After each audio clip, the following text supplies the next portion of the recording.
Je suis néant. Ariel Dombal répond enfin précisément à la question que tout le monde se pose. Si est-il la question que tout le monde se pose sur Ariel Dombal. La principale intéressée y a enfin répondu dans Chez Jordan. Un électron hors du temps. Ce sont en ces mots qu'Ariel Dombal se décrit au micro du podcast Femme Actuelle. C'est comme ça que je me sens. Et puis je n'ai pas de famille. Je n'ai pas d'enfant, explique-t-elle.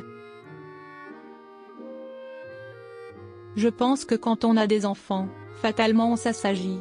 On sacrifie une très grande partie de sa vie, sinon on est un monstre tout simplement. On entre dans un autre statut, le statut de mère. Faire passer l'enfant et son bonheur avant toute chose. Mais moi non, moi je suis mon propre enfant, poursuit la compagne de Bernard-Henri Lévy. S'il y a bien un sujet dont elle n'aime d'ailleurs pas parler, si est-il celui de son âge. Ariel Dombal répond à la question que tout le monde se pose. Ariel Dombal cultive adroitement le secret sur son année de naissance. Je n'aime pas l'idée de la transparence moderne, où on épingle les gens tout de suite avec leur âge. Je trouve ça absurde. L'âge est une chose complètement individuelle. Il y a des gens qui ont 60 ans toute leur vie, d'autres qui ont 17 ans. On a un seul âge et si est-il l'âge que l'on paraît, que l'on porte, se justifie-t-elle face à nos consoeurs? Il lui arrive pourtant de répondre clairement à la question qui fâche. Dans la chanson Barbiconique issue de son nouvel album iconique, on l'entend ainsi chanter « You were born in 58 like me ». Après avoir confirmé l'information à Femme Actuelle, oui. On est né la même année.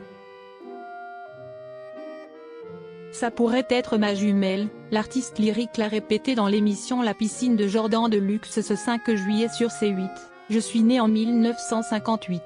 Elle fête donc cette année son 66e anniversaire. Cet autre secret étonnant d'Ariel Dombal. À 60 ans passés, Ariel Dombal affiche une silhouette svelte glamour. Dans les colonnes de Paris Match, elle explique devoir cette chance à son patrimoine génétique, mais pas que. Un régime pas très catholique l'aide en effet à maintenir cette taille longiligne. La chanteuse qui aura un rôle clé lors des Jeux de Paris consomme exclusivement thé, fromage et graines. Amandes et noix de cajou, si est plein d'énergie et très bon pour la peau, détaillait-elle. Pour la plupart des gens, manger de la viande est quelque chose d'abstrait.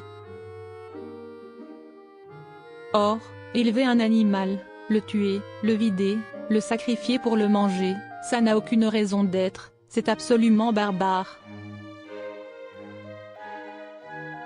Devenir végétarien est la meilleure chose qui puisse vous arriver. La meilleure astuce minceur,